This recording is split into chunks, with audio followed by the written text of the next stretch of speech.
reached out to interview Hannah Hassan because one, I just know that she's a very dynamic and interesting speaker, and I love hearing from her, so I knew other people would as well. Hannah is just an amazing artist. When I first reached out to her, she's like, "Oh, I'm really not doing that much." And I was like, "But Hannah, you've done this and this and this and this." And she's like, "Oh, well, I'm doing my storytelling." I'm like, "Yeah, you're doing that thing that you're uniquely gifted to do." It really was this great reminder of how each individual person is so completely uniquely gifted. Certainly in faith terms, we would say uniquely gifted by God to do something specific in the world. Hannah is an artist and she has an artistic vision and she understands how art can impact people. And so much of her work during the pandemic has been around how art, particularly storytelling, can sustain people and lift people up during this time of crisis. I wanted to talk to her about all of those things and maybe offer people a different perspective. The first video was very much focused on what you might call direct relief. And Hannah is doing something very different that sustains the people who are doing direct relief. And I wanted to lift that up as being something important. Hannah is a devout Muslim and is very articulate in talking about her faith and how it impacts her life and how she lives it out. And I was very interested in allowing other people to overhear that. So first of all, just introduce yourself.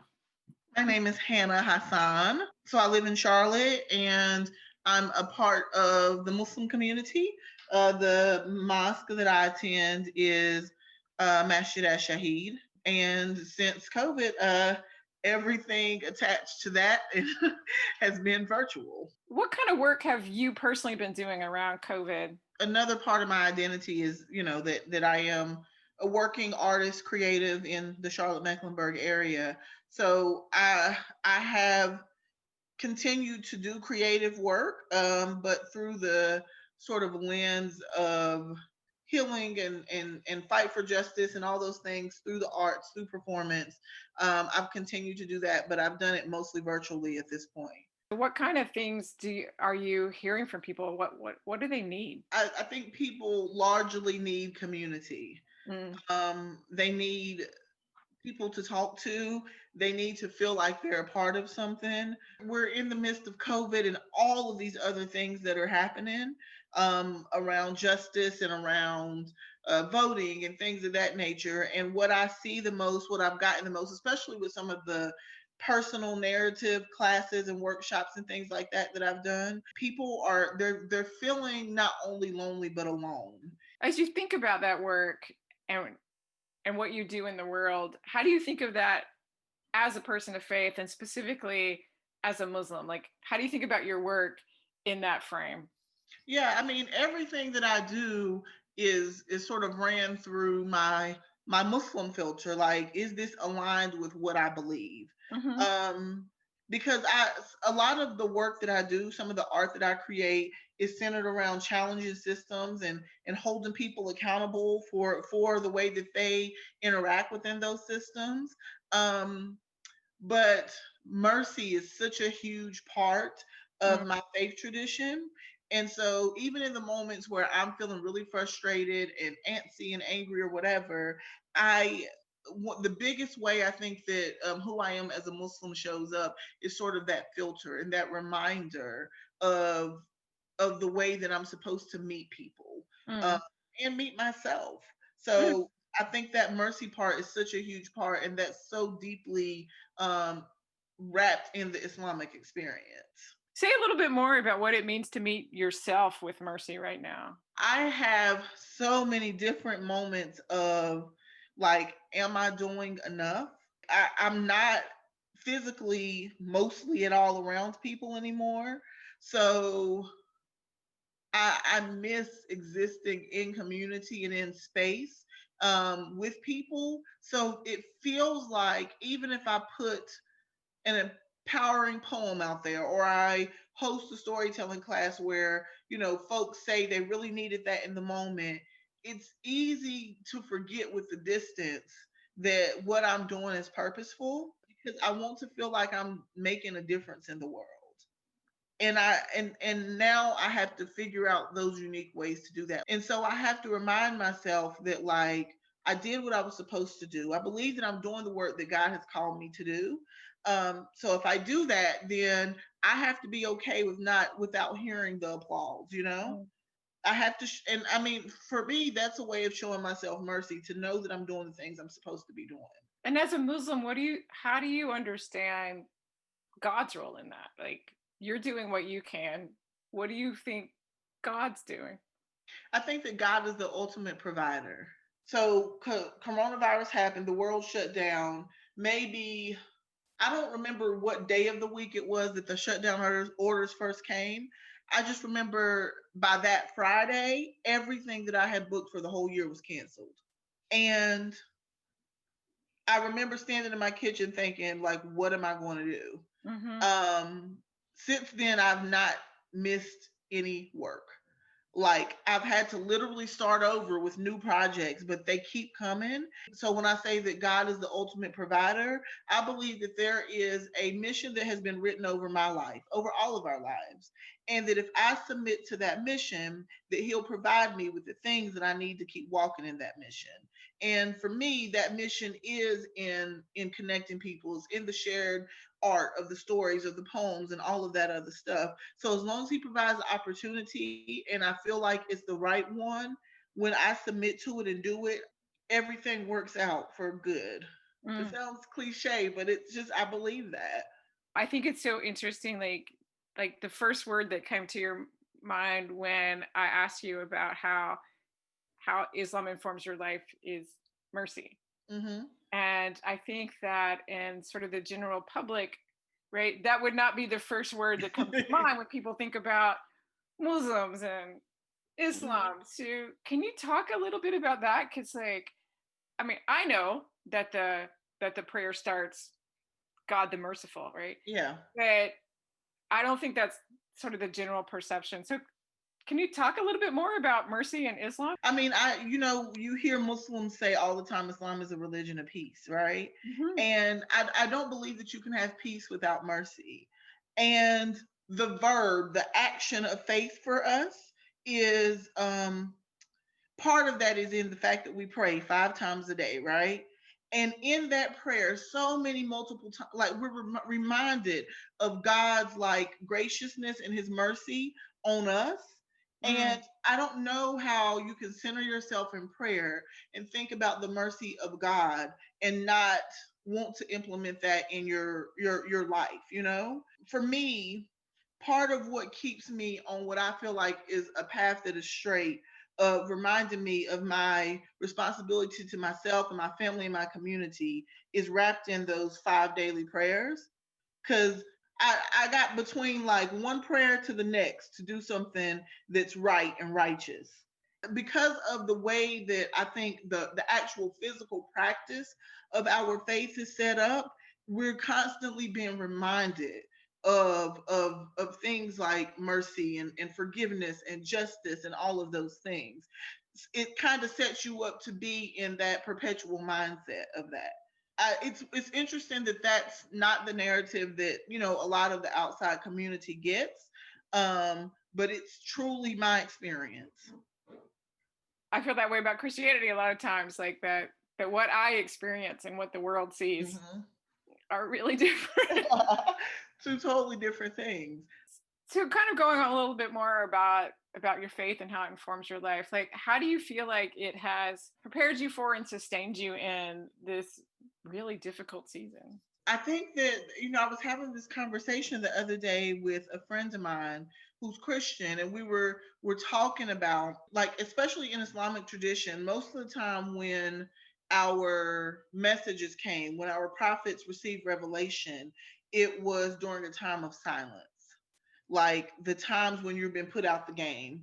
And that's when the voice of God comes. That's when that spirit comes.